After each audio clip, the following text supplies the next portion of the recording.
fraternal para cada uno de ustedes y también para nuestros amigos y hermanos que nos sintonizan tal vez de otros países a través del internet.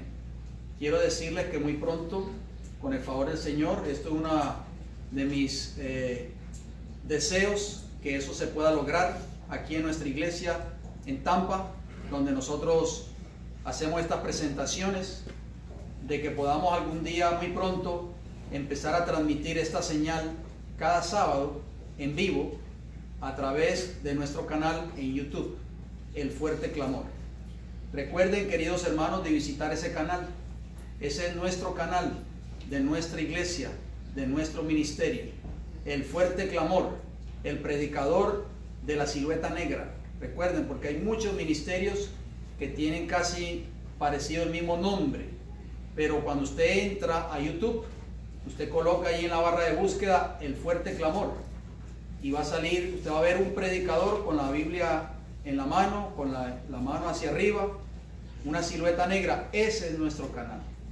Usted hace allí un clic y ahí usted va a ver todos los estudios o mensajes que hemos tenido aquí en nuestra iglesia en tiempos pasados. Va a escuchar también los programas radiales que salen al aire cada domingo aquí en nuestra ciudad de Tampa, y también va a haber otros mensajeros, no solo este servidor, hay otros predicadores que salen allí que se están subiendo cada uno de estos mensajes. Les invito a que se suscriban al canal para que cuando se suba un tema nuevo, ustedes puedan recibir una notificación a su teléfono o a su tableta y así usted lo pueda ver. Les pido también de todo corazón, queridos hermanos, de que usen esa herramienta, o sea, el canal de YouTube, para hacer obra misionera. ¿De qué forma? Pues invitando a sus amistades, a sus compañeros de trabajo, a sus familiares, a sus seres queridos, de que entren al canal, para que ellos también puedan ver allí y escuchar el mensaje que Dios tiene para este tiempo del fin. También les puedo decir que tenemos una emisora de radio por internet, si ustedes no lo sabían. Se llama sionradio.org. Usted puede entrar, está en construcción, ya está sonando, pero está en construcción. Muy pronto, cada uno de estos mensajes también saldrán por esa emisora radial y va a ser una emisora que va a estar funcionando las 24 horas del día. sionradio.org. Recuerden esa página, usted puede entrar allí en sus computadoras, en sus teléfonos móviles, para que así usted pueda escuchar música sacra, música solemne, y también las predicaciones y los mensajes que van ya a estar subiéndose poco a poco para que esta emisora pueda funcionar correctamente. Les pido por favor de que oren por todos esos proyectos, queridos hermanos, porque esta es parte de la obra que Dios nos ha mandado a hacer, predicar este evangelio a todo el mundo, a toda nación, tribu, lengua y pueblo. Leíamos en el Salmo 68, versículo 24, ¿vieron tus caminos, oh Dios, los caminos de mi Dios, de mi Rey? ¿Dónde? ¿Dónde? El santuario. En el santuario. Nosotros hemos comenzado una serie nueva basado en el santuario. La obra y la doctrina del santuario es prácticamente el plan de la redención en símbolos. ¿Escucharon? ¿Qué representa el santuario? El plan de la redención para el hombre en símbolos. El tema de hoy, en el tema anterior, que dicho sea de paso, muy pronto se va a subir al canal de YouTube, así que estén pendientes. El tema número 1, para aquellos que no pudieron ver ese mensaje porque tal vez no estuvieron acá en la iglesia, hoy vamos a hablar acerca de la necesidad de un santuario. ¿Por qué Dios mandó a hacer un santuario en el desierto cuando el pueblo de Israel fue liberado de la cautividad de Egipto? Quiero leerles una vez más la declaración que se encuentra en un hermoso libro que muchos de ustedes tal vez tengan en sus hogares, que esa va a ser la cita que vamos a usar del logo, vamos a decirlo así, para esta serie de temas basados en el santuario. Esa declaración es una declaración escrita por Elena G. White, o sea, una cita del Espíritu de Profecía, que se encuentra en un hermoso libro que es pequeñito. Se encuentra en el libro Cristo en su Santuario, en la página 12. Noten lo que esta sierva de Dios escribió. Dice así: el tema del santuario debiera ser cuidadosamente examinado. ¿Qué tema? Estudiado así por encimita. Debe ser cuidadosamente ¿qué? Examinado.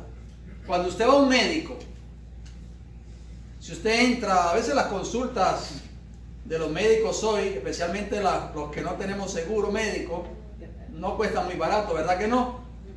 Si usted va a hacerse un examen médico, por ejemplo, o una evaluación médica, y usted entra al consultorio y el médico lo mira de pie a cabeza y dice: ah, tú te ves bien, ven el mes que viene.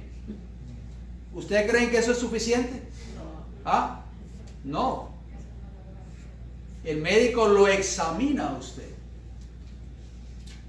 Le hace un examen allí en el consultorio de él, exhaustivo, para saber si usted está, el médico sabe si sus riñones están trabajando bien, si sus pulmones están funcionando bien, si su corazón está latiendo bien, etcétera, etcétera, etcétera. Le hace un examen de sangre para ver si usted tiene diabetes o no tiene diabetes, si tiene anemia o no tiene anemia, si tiene colesterol o no tiene colesterol. Le hace un examen de orina, o sea, un examen exhaustivo. Nosotros, dice la sierva del Señor, que debemos cuidadosamente examinar el santuario. Puesto, sigue diciendo ella, que en él, o sea, en el santuario, descansa el fundamento de nuestra fe y nuestra esperanza. ¿Cuál fe? ¿Cuál es la fe que usted y yo profesamos? La fe adventista. Somos adventistas del séptimo día. Creemos que este mensaje adventista fue dado por Dios a un pueblo remanente en esta tierra a partir de 1844 en adelante. Los pioneros adventistas que tuvieron parte en este gran movimiento adventista después del gran chasco de 1844 dieron su vida por este mensaje, hermanos. Entregaron sus riquezas prácticamente, lo dieron todo por este maravilloso mensaje que Dios le dio a esta iglesia remanente. Nosotros, por la gracia de Dios, somos producto del esfuerzo de estos grandes pioneros. En toda la historia, Dios ha tratado de revelar su amor a la raza humana. Eso lo vemos en la historia bíblica. Pero Satanás ha tratado de representar a Dios como un tirano carente de amor. Ese es el propósito de Satanás. Por eso vemos y escuchamos personas que cuando ocurre, digamos, una tragedia, o cuando ocurre un terremoto, un huracán, un tornado tal vez, lo primero que las personas dicen: ¿por qué Dios permite estas cosas? El pueblo de Israel estuvo en Egipto 430 años, nosotros lo sabemos. También sabemos que Egipto era una nación idólatra que adoraba a muchos dioses, o sea, era politeísta. Politeísta significa que adoran a muchos dioses. Adoraban el sol, la luna, las estrellas, a los animales y también al río Nilo. Y por cada dios ellos tenían que un ídolo. Imagínense ustedes. Los israelitas participaron, o sea, fueron testigos, vamos a decirlo así, de esa idolatría en Egipto. Pero quiero decirles, queridos hermanos, que algo les quedó bien impregnado en sus mentes y en sus corazones. Porque cuando Moisés estaba en el monte Sinaí recibiendo la ley moral, los 10 mandamientos, se desesperaron tanto que le dijeron a Aarón: haznos un becerro, haznos dioses. Porque este Moisés que fue a buscar la ley o subió al monte, no sabemos qué le haya ocurrido. Y nosotros conocemos la historia. Vemos que ellos edificaron un becerro de oro y comenzaron a ¿qué? A adorarlo. Lo que se hacía en Egipto. Mire lo que dice la sierva del Señor en un hermoso libro que ustedes también tienen en sus hogares, que se llama Patriarcas y Profetas. En la página 325 ella escribió: acostumbrados como estaban en Egipto, o sea los hebreos, está hablando de los hebreos, a representaciones materiales de los dioses, ellos ya estaban ¿a qué? Acostumbrados a representaciones materiales de los dioses egipcios. Les era difícil, oigan bien, confiar en un ser invisible, y habían llegado a depender de Moisés para mantener su fe. O sea, para los israelitas, queridos hermanos, cuando ellos salieron de Egipto, de acuerdo a esta cita, les era bien difícil confiar en un Dios invisible que era Jehová. Ellos querían ver lo material, por eso le dijeron a Moisés: haznos dioses, a Aarón, perdón, haznos dioses.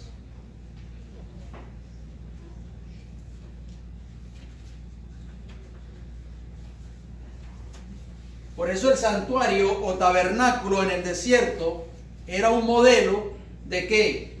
Del verdadero tabernáculo en el cielo. Nosotros conocemos estos textos, no tenemos que ni que buscarlos para ir ahorrando tiempo.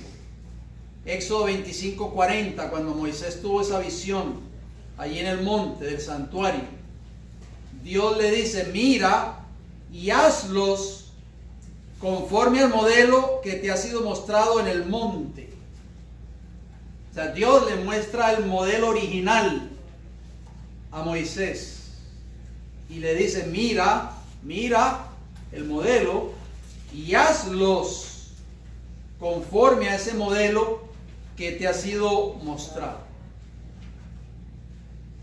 Ese modelo que hablaba allí Éxodo 25:40 es el modelo que habla Hebreos 8 versículo 1 y versículo 2.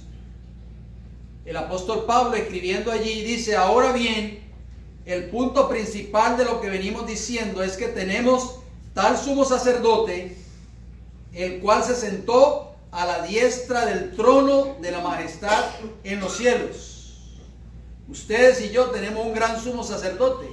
Satanás conoce cada una de estas grandes verdades contenidas ¿dónde? En el santuario. Cuando estaba el santuario terrenal aquí en la tierra, había un sumo sacerdote, y posteriormente, cuando moría ese sumo sacerdote, pues se elegía otro sumo sacerdote. El primer sumo sacerdote fue ¿quién? Aarón, escogido por Dios, hermano de Moisés. El último sumo sacerdote, ¿quién fue? Caifás. Estamos hablando de sacerdotes terrenales de la línea de Aarón. ¿Por qué? Porque cuando Cristo murió en la cruz del Calvario, se rasgó el templo, se rasgó el velo del templo de arriba a abajo. Eso daba como conclusión, ¿qué cosa? Se acababa el sistema de ¿qué? De sacrificios y ofrendas relacionadas ¿con qué? Con el santuario. Y por lo tanto, el sacerdocio arónico terminaba también. ¿Por qué? Porque ya tenemos un sumo sacerdote que está en el cielo, que es Cristo Jesús. Ya nosotros no necesitamos de una persona que interfiere, o sea, que interceda por nosotros. No tenemos que ir a donde un sacerdote, no tenemos que ir a donde un prelado de la iglesia, ni a donde un cardenal, ni mucho menos al obispo de Roma, que se le llama el sumo pontífice. Ese título le pertenece solamente a Cristo Jesús. Mire lo que dice el versículo 2 de Hebreos 8. Ministro del santuario y de aquel verdadero tabernáculo que levantó el Señor y no el hombre. La hermana White habla también acerca de este santuario que habla Hebreos 8, 1 y 2. Dice: el santuario en el cielo es el mismo centro de la obra de Cristo a favor de los hombres. En el santuario en el cielo, dice ella, que es el centro de la obra que Cristo está haciendo en favor nuestro. Concierne a cada alma que vive en la tierra. Por eso necesitamos conocer estas grandes verdades, porque eso nos concierne. Abre ante la vista el plan de redención, oigan bien, que nos trae hasta el mismo tiempo del fin y que revela el asunto triunfante de la lucha entre la justicia y el pecado. Noten cómo termina la cita. Es de suprema importancia. ¿Es de qué? No dice es de importancia. Es de, ella agrega, es de suprema importancia. O sea que es demasiado importante. En otras palabras, es lo que ella está queriendo decir. Es de suprema importancia que todos, ¿cuántos? Todos los que estamos aquí, desde el más pequeño hasta el más grande, que todos debieran cabalmente investigar estos temas y estar dispuestos a dar a cada uno que les pregunte de la razón de la esperanza que hay en ellos. Review and Herald, 9 de noviembre de 1905. ¿Sabe que esta cita me llama mucho la atención? Porque cuando usted estudia la vida de los pioneros adventistas, Jaime White, Elena G. de White, Waggoner, Jones, en fin, Haskell y todos esos grandes pioneros de este movimiento, esos hombres sabían en lo que ellos habían creído y se mantuvieron firmes en la plataforma de la verdad. Amén. Nosotros como adventistas hoy en esta última generación, ¿por qué hay tanta apostasía lamentablemente dentro del pueblo de Dios? Yo conozco muchos hermanos, ustedes me imagino que también conocerán. Saben que conocí uno no hace mucho, mi esposa y yo estábamos por acá en Tampa. Estábamos llevando el celular de mi esposa que se le había roto la pantalla y estábamos lo llevamos a arreglar a un lugar que ponían pantallas nuevas. Y cuando estábamos saliendo del local se estacionó una camioneta. Y entonces cuando vimos que la persona que se bajaba de ella era un hermano adventista que se había mudado para acá, para la Florida, y que hacía años que no lo veíamos porque habíamos perdido contacto con él completamente. Y era un hermano miembro de una de nuestras iglesias en New Jersey. Cuando lo vimos lo saludamos, le estrechamos la mano, le dimos un abrazo, en fin. Y lo primero que uno acostumbra, a veces uno tiene la costumbre de preguntar y dice: ¿dónde te estás congregando? Mira, yo me estoy congregando en la iglesia bautista.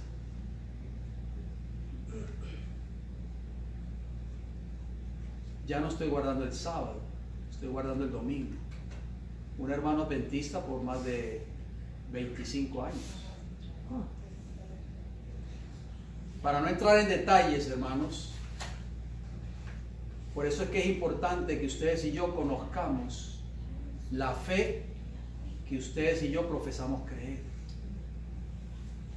No es simplemente venir a la iglesia aquí cada sábado y decir: yo soy adventista del séptimo día. Todos estos hombres, fundadores de este movimiento adventista, sabían en lo que ellos habían creído. Por eso dice ahí que es de suprema importancia que todos debieran cabalmente investigar estos temas. Porque cuando usted se da la tarea de estudiar cada uno de estos temas relacionados con el santuario terrenal y el santuario celestial, su fe, hermanos, en este movimiento se va a afirmar. Y usted se va a dar cuenta por usted mismo y con la ayuda del Espíritu Santo de que este movimiento a la cual usted pertenece o yo pertenezco fue un movimiento levantado por Jehová. Una iglesia establecida por Dios mismo. ¿Cuál fue el propósito divino del tabernáculo? Vamos a leer algunos textos y me acompañan en Éxodo capítulo 25. Ustedes conocen esos textos. Éxodo capítulo 25 y el versículo 8.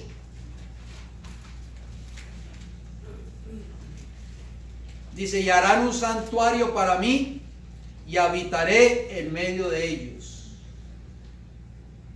¿Cuál era el propósito por la cual Dios levantó este santuario entonces en el desierto? ¿Qué quería Dios? Habitar en medio de su pueblo. Ese siempre ha sido el deseo de Dios. Desde un principio, cuando creó al mundo, cuando creó a nuestros primeros padres.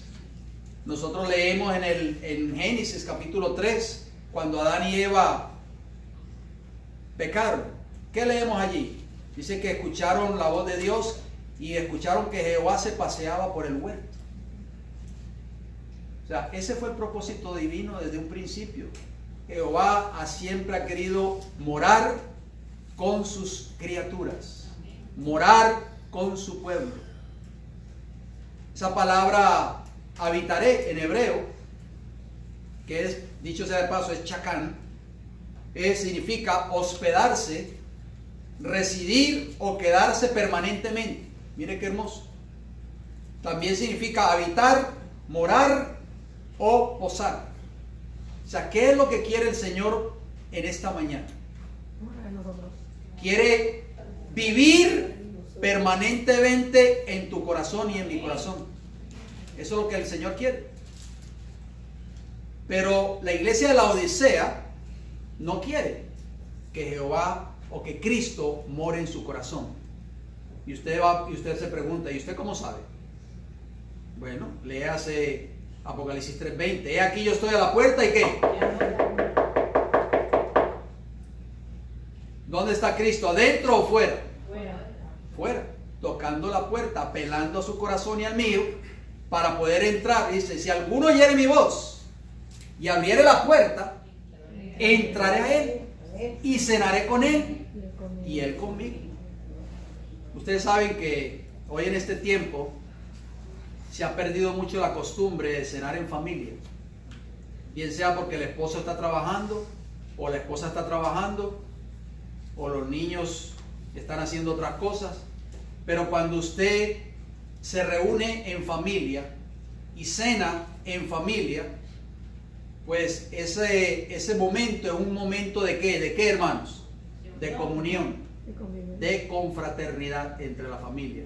El padre le pregunta, digamos, a la esposa: querida, ¿cómo te fue hoy en el trabajo? Oh, me fue bien, tengo un jefe nuevo, es tremenda persona.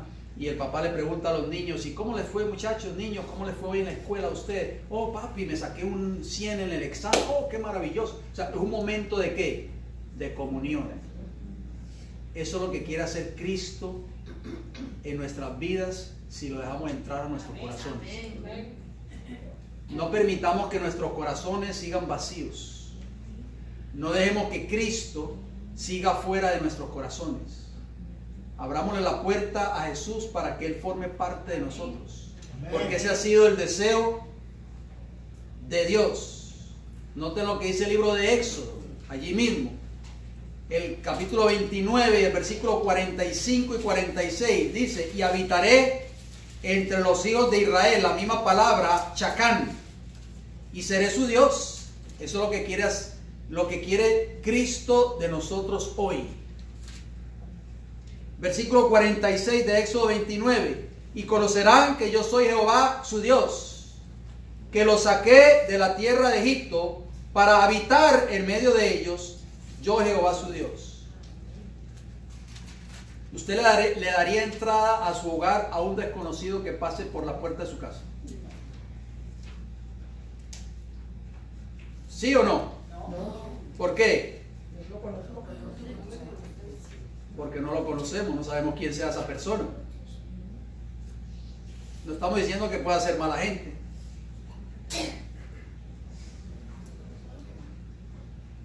Ese texto que acabamos de leer dice, Dios quiere habitar con nosotros. Y cuando Dios esté en nosotros, dice, y conocerán que yo soy Jehová su Dios. Para nosotros poder conocer a Cristo, hermanos, para poder tener una relación personal con Jesús, tenemos que dejarlo que sea parte de nuestra familia, ¿o no? Si usted tiene un familiar querido en su casa, que ya lleva viviendo con usted una semana, 2 semanas, 3 semanas, 1 mes, 2 meses, ya usted tiene confianza con esa persona, porque es parte de la familia.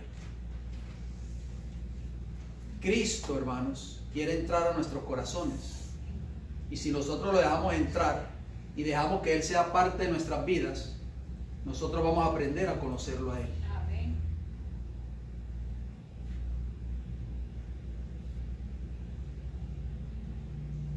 El propósito de Dios siempre ha sido, querida iglesia, querer habitar con y entre su pueblo. Número 1, Dios habitó con el hombre, ¿dónde? En el Edén. Como les dije en Génesis 3:8, se lo mencioné, pero se los leo ahora literalmente. Y oyeron la voz de Jehová Dios, o sea, Adán y Eva, que se paseaba en el huerto al aire del día. Jehová visitaba el huerto del Edén, visitaba a esa pareja. O sea, Dios habitó con el hombre en el Edén.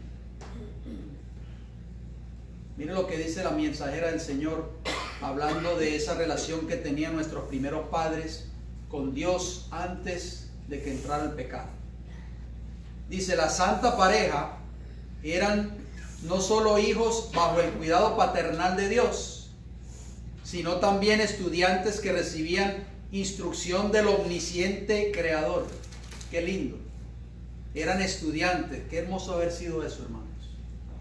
Cuando Jehová venía personalmente, me imagino me hago un cuadro en mi mente, no sé, porque la Biblia no da esos detalles, pero me imagino que se sentaba con nuestros primeros padres y comenzaba a enseñarles de la obra del poder suyo, de la creación, de todos los mundos que había creado.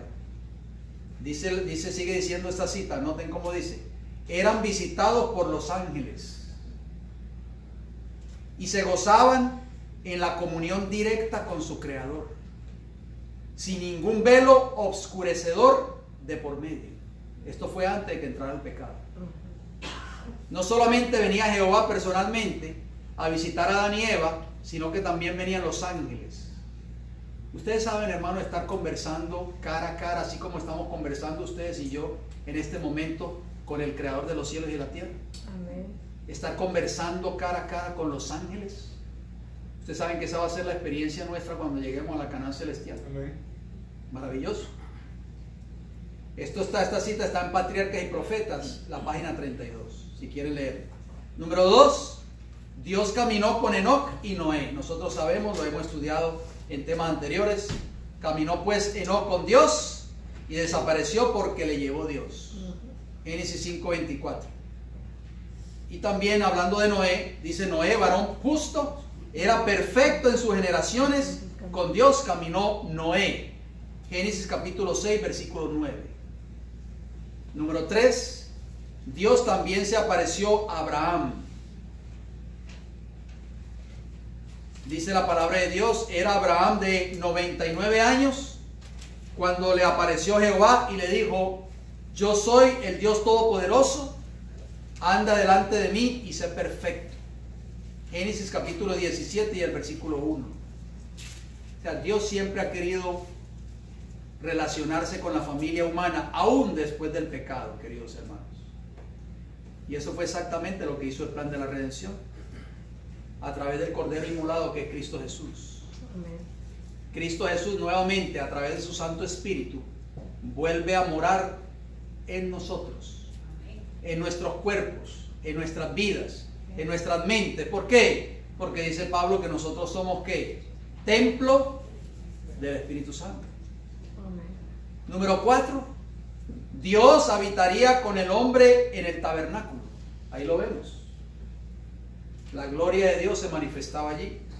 Ya lo leímos, Éxodo 25:8. Y harán un santuario para mí y habitaré en medio de ellos. Número 5, Dios habitaría con el hombre, ¿dónde? En el templo. Después de que este santuario pasó de ser el santuario o el tabernáculo, pasó de ser este santuario o este tabernáculo y se constituyó en el templo que levantó Salomón. Y dice la palabra del Señor en Primera de Reyes 6:12, si desean buscarlo, Primera de Reyes, capítulo 6, versículos 12 y 13. Noten cómo dice: cuando Salomón terminó la obra de la edificación del templo allí en Jerusalén. Noten las palabras de la inspiración que nos dice en Primera de Reyes 6:12.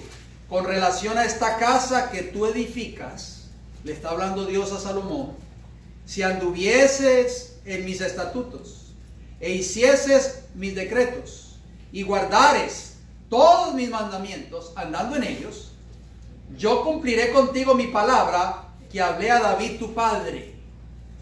¿Y qué dice el versículo 13? Y habitaré en ella. ¿En quién? En ella. En esa casa. En medio de los hijos de Israel, y no dejaré a mi pueblo Israel. Para que Dios habitara en esa casa, obviamente, habían condiciones. ¿Y cuáles eran las condiciones? Bueno, ya lo estamos leyendo en el versículo 12. Si anduviereis en mis estatutos e hiciereis mis decretos y guardareis todos mis mandamientos, andando en ellos, yo voy a habitar en esa casa. O sea, Jehová seguía con el mismo plan desde el principio, queridos hermanos. El mismo plan desde el Edén. Jehová también quería implantarlo cuando fue levantado ese maravilloso templo en días del rey Salomón. Número 6. La completa y más perfecta revelación de Dios fue ¿qué cosa?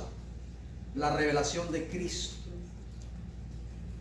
¿Saben que esto es lo maravilloso del plan de la salvación o del plan de la redención?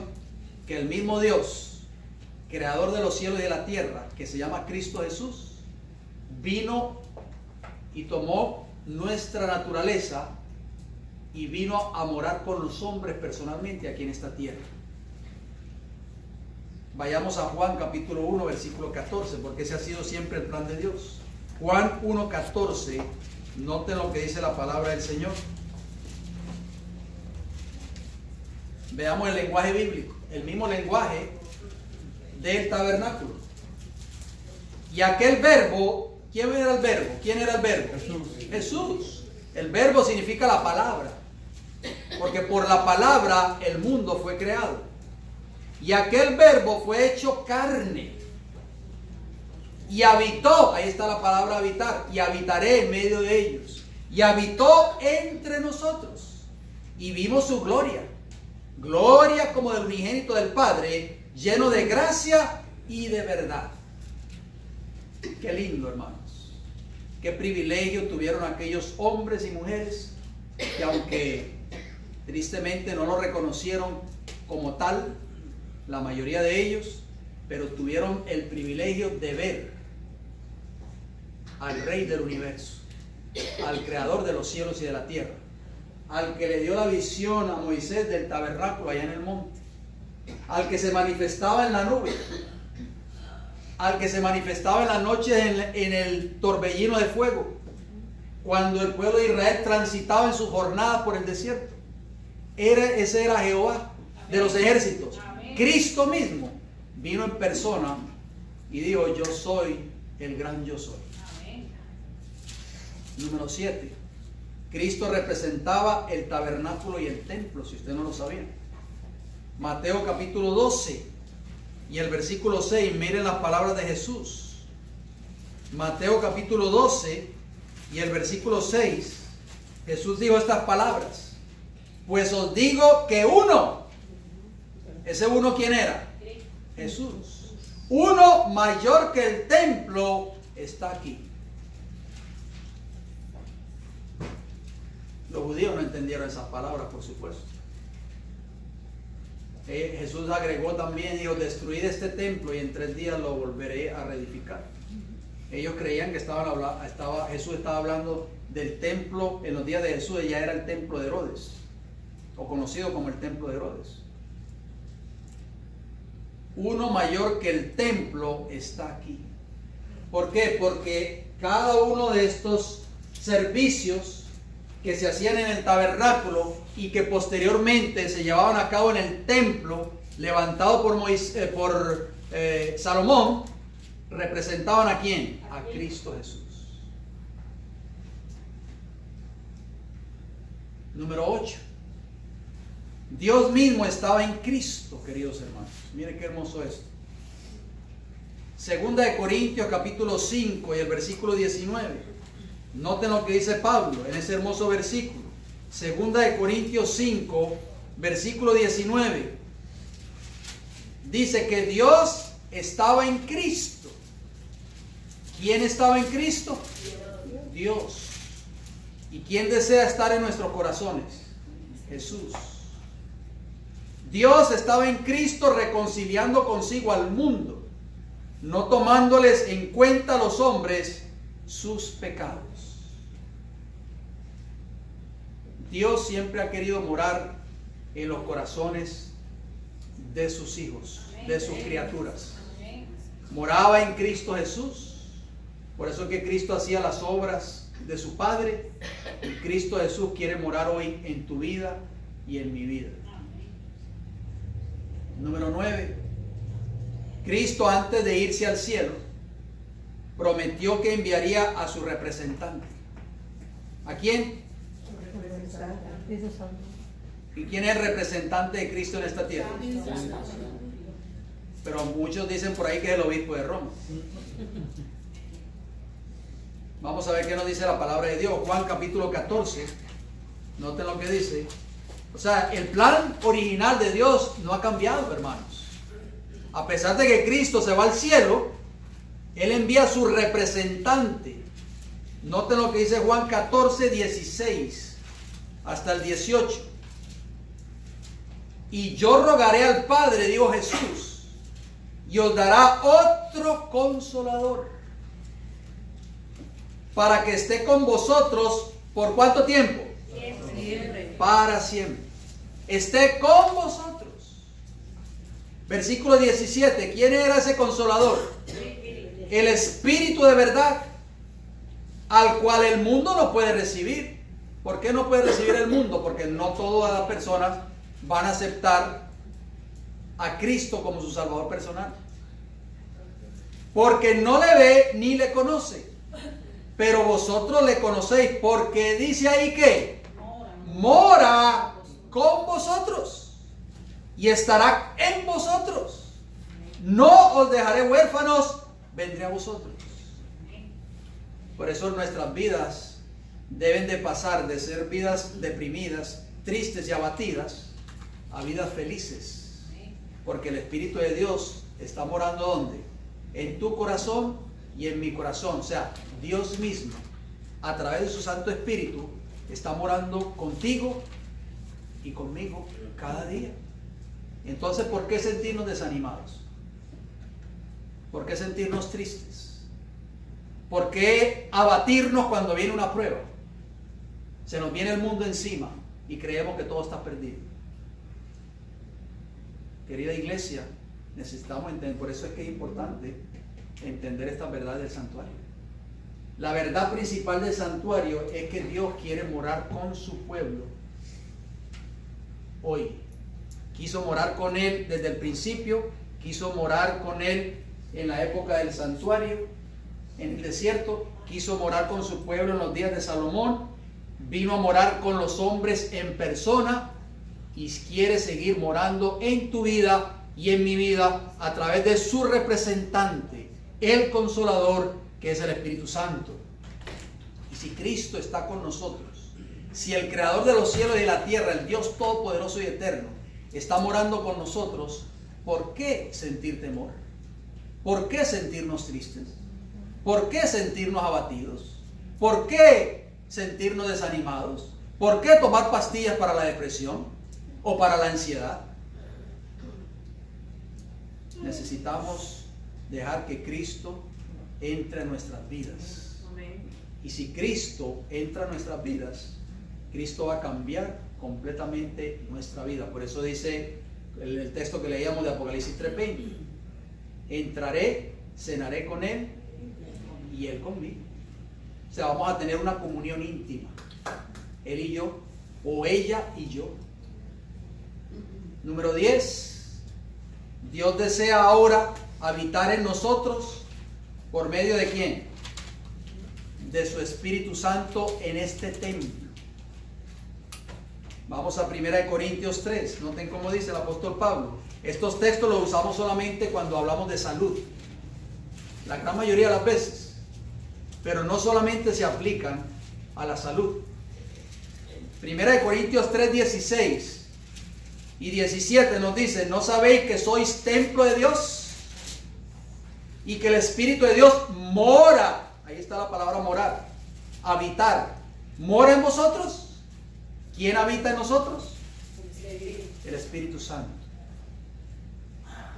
Versículo 17: si alguno destruyera el templo de Dios, Dios le destruirá a él, porque el templo de Dios, el cual sois vosotros, ¿cómo es? Santo. Santo. Aparte de que nosotros debemos de conservar este cuerpo en óptimo estado de salud a través de una buena alimentación, por eso Dios nos ha dejado un maravilloso mensaje de reforma pro salud. También nosotros tenemos que vivir vidas santas delante de los ojos de Dios, para que el Espíritu de Dios, la presencia de Dios a través de su Espíritu, pueda morar en nosotros. Número 11, Dios desea ahora limpiar nuestros templos, oigan bien, para poder morar en nosotros.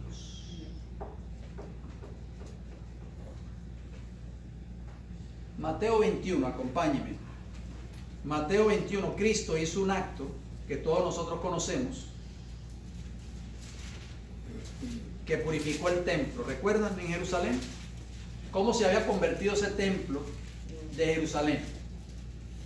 En una plaza de mercado. Mateo 21, versículos 12 y 13, dice el Señor en su palabra: y entró Jesús en el templo de Dios y echó fuera a todos los que vendían y compraban en el templo. Ese templo se había convertido en una plaza de mercado, en otras palabras. Y volcó las mesas de los cambistas y las sillas de los que vendían palomas. Y les dijo: escrito está, dice el versículo 13, mi casa, casa de oración será llamada, mas vosotros la habéis hecho cueva de ladrones. Ustedes saben que este lugar donde ustedes y yo estamos adorando a Dios en estos momentos es un lugar humilde, pero esto es considerado casa de oración. Amén.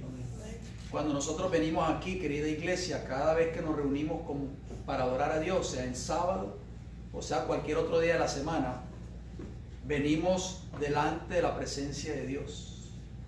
Por eso nosotros tenemos que aprender a ser verdaderos adoradores. Este lugar no es un lugar cualquiera, es un lugar donde se invoca la presencia de Dios. No es un lugar para usted venir y hacer otra cosa que no esté relacionado con el culto de adoración a Dios. Todas esas lecciones las aprendemos gracias a ¿qué? Al santuario. Escuchen esta declaración del deseado de todas las gentes. Perdón. Un hermoso libro, deseado de todas las gentes. La página 132. Basado en este evento que acabamos de leer de Mateo 21, 12 y 13. Dice: en la purificación del templo, Jesús anunció su misión como Mesías y comenzó su obra. Aquel templo, erigido para morada de la presencia divina, fíjense bien, porque ese fue el propósito desde que Dios mandó a levantar el tabernáculo. Ese templo fue levantado, ¿para qué? Para la morada de la presencia divina, estaba destinado a ser una lección objetiva para Israel y para el mundo. Noten cómo termina el pensamiento, presten mucha atención, queridos hermanos. Desde las edades eternas, ¿desde cuándo? Desde las edades eternas había sido el propósito de Dios que todo ser creado, desde el resplandeciente y santo serafín hasta el hombre, fuese un templo para que en él habitase el Creador. Ese fue el plan de Dios. Y ese fue el plan de la redención. A causa del pecado, la humanidad había dejado de ser templo de Dios. Pero noten cómo termina la cita. Ensombrecido y contaminado por el pecado, el corazón del hombre no revelaba la gloria del ser divino, como muchos de nosotros cuando estábamos en delitos y pecados. No revelábamos en nuestras vidas la gloria de Dios.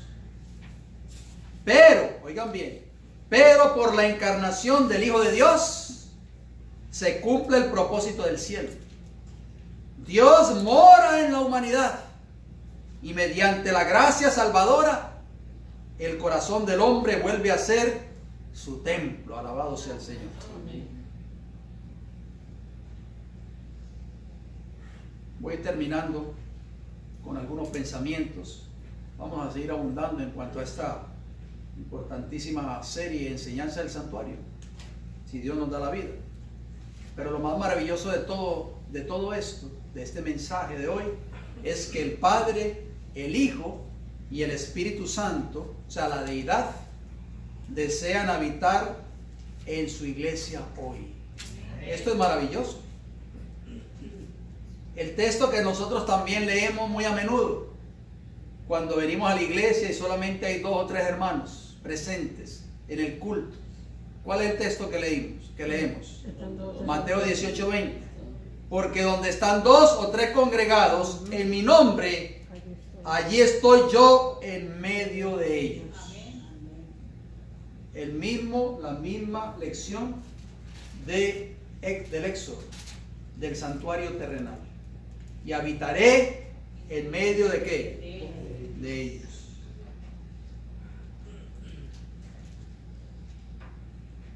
Miren las palabras de Jesús contenidas en Juan 14:23.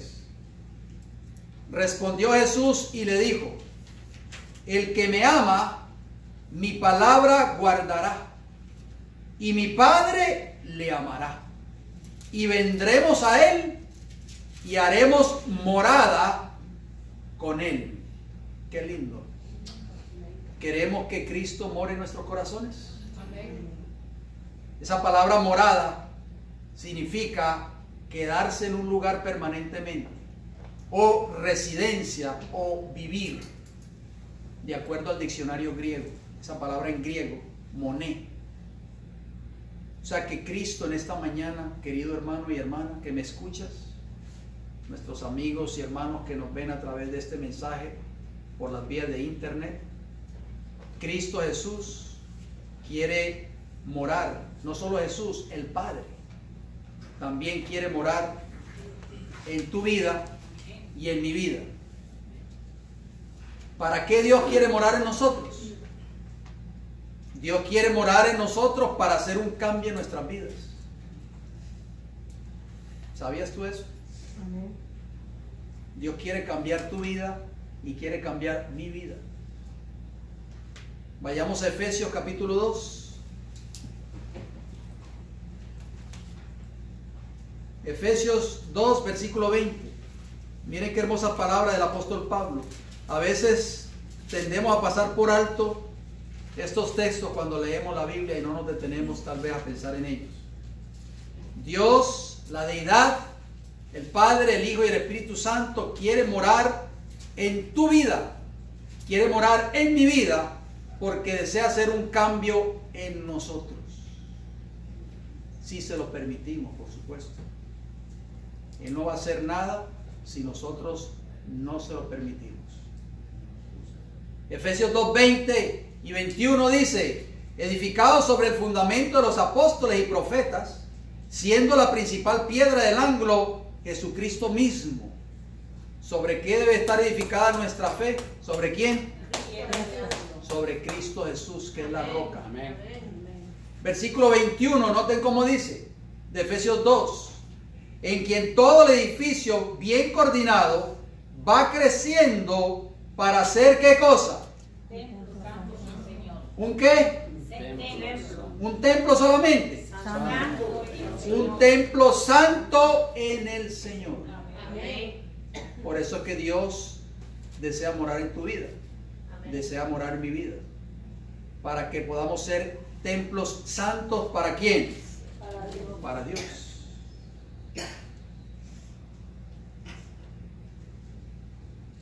Pedro dijo estas palabras, el apóstol Pedro dijo unas palabras muy importantes.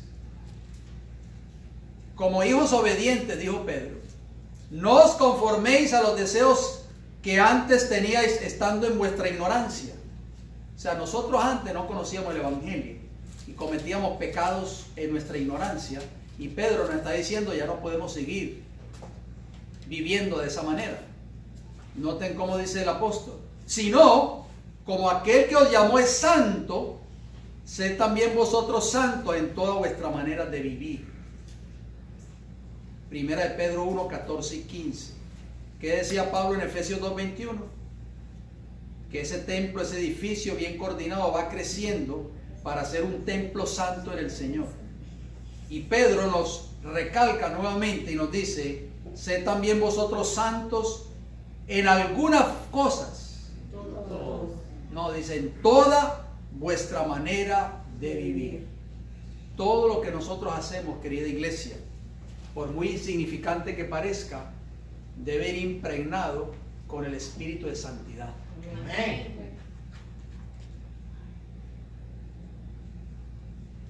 Y termino con esto. No debemos esperar hasta ser santos para venir a Jesús. Debemos venir a Él tal y como somos.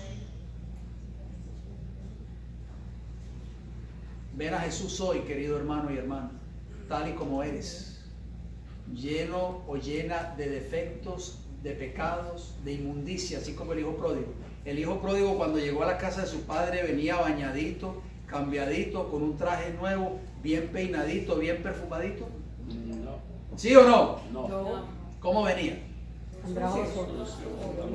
Sucio, tal vez con las vestiduras rotas del viaje, descalzo tal vez, porque le mandó a poner zapatos nuevos, maloliente, quién sabe cuántos días llevaba sin bañarse, y aún así el hijo pródigo pudo decir, me levantaré, iré a la casa de mi padre y le diré, Padre, he pecado contra el cielo y contra ti, no soy digno de ser llamado tu hijo, hazme como uno de tus jornaleros.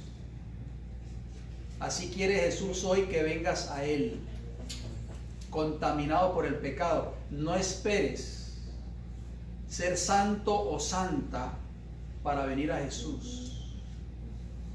Jesús dijo, venid a mí todos. Lo dice algunos.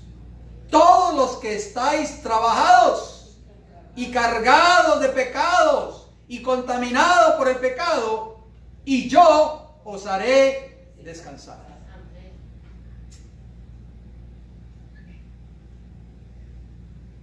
Termino con esta declaración del Espíritu de Profecía. Se encuentra en una hermosa matutina o devocional llamado Nuestra Elevada Vocación. En inglés, High Calling, para aquellos que tal vez la tengan en inglés en sus hogares. Página 100 y página 101 la pueden conseguir ahí en sus teléfonos móviles, si tiene el Espíritu de Profecía en sus teléfonos. Vuelvo y repito nuevamente, Nuestra Elevada Vocación, página 100 y página 101. Escuchen esta hermosa declaración. Dice la sierva del Señor, si se entregan a Jesús tal como son, tal como somos, aunque sean pecadores y estén contaminados, oigan bien, Él los aceptará en el mismo momento en que se entreguen a Él. Gloria a Dios. Qué amor de Jesús, hermano. Y Jesús, oigan bien, pondrá su espíritu en el corazón del que lo busca con humildad. Amén. A quien quiera que acuda a Él, Jesús no lo echa fuera. Vete de aquí apestoso, vete a bañar primero. Eso no le dijo el padre al hijo pródigo en la parábola. A quien quiera que acuda a Él, Jesús no lo echa fuera. Podéis amar a Jesús de todo corazón, y Él nunca os chasqueará en ese amor y confianza. ¿Cuántas veces nosotros nos hemos sentido chasqueados? Personas que nosotros tal vez aprendimos a confiar en ellas y tal vez nos chasquearon. Inclusive hasta familiares y seres queridos. Jesús nunca nos va a chasquear, hermanos. Jamás. Termina la declaración, escuchen, qué hermosas palabras.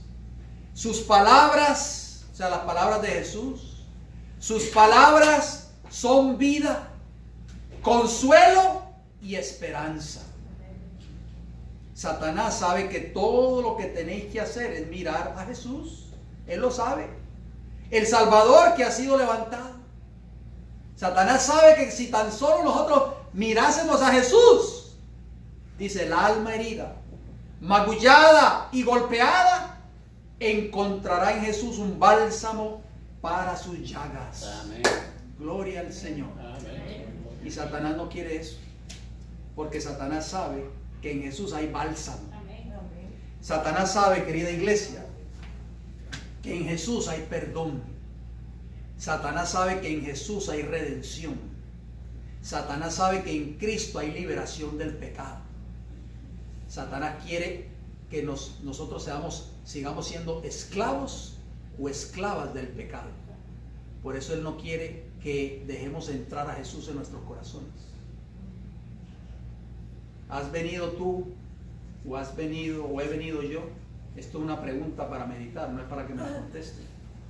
¿Hemos venido con algún pecado que todavía nos tiene esclavizados o esclavizadas?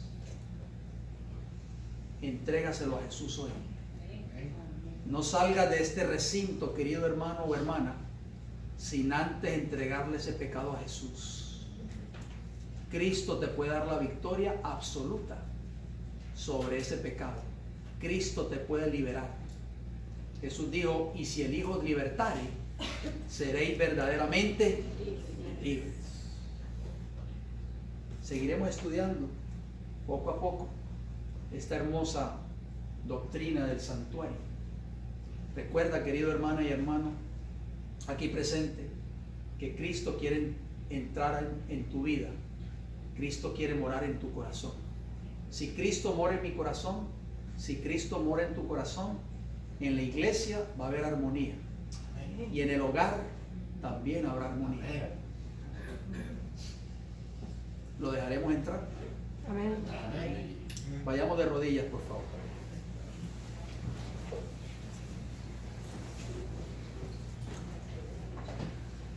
Amante Padre Celestial,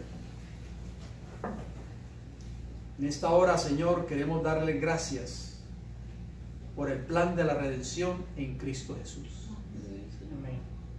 El pecado trajo separación, rompió ese vínculo que existía entre el Creador y sus criaturas. Pero gracias a la muerte y resurrección de nuestro Señor y Salvador Cristo Jesús, nosotros podemos volver a tener esa comunión íntima que tuvieron nuestros primeros padres antes de que entrara el pecado. Podemos tenerla a través de su Santo Espíritu y a través del estudio diario de su palabra. Gracias, Padre, porque Cristo, a través de su Espíritu, mora en nuestros corazones, habita en nuestros corazones.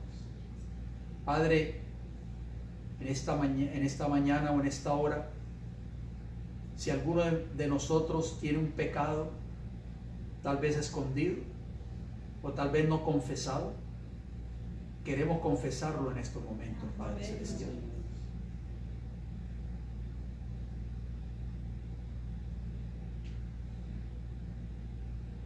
Perdónanos, Padre Celestial, por todos nuestros pecados. queremos renunciar a ellos, Señor. Queremos ser libres. Señor Jesús, usted toca la puerta del corazón de cada uno de nosotros. Queremos abrirla. Queremos que usted entre y more en nuestro corazón. Amén. Padre Celestial, gracias por escucharnos. Gracias por su palabra. Gracias por el mensaje que usted nos regala en este día. Ayúdanos, Señor, de que lo podamos llevar en nuestros corazones.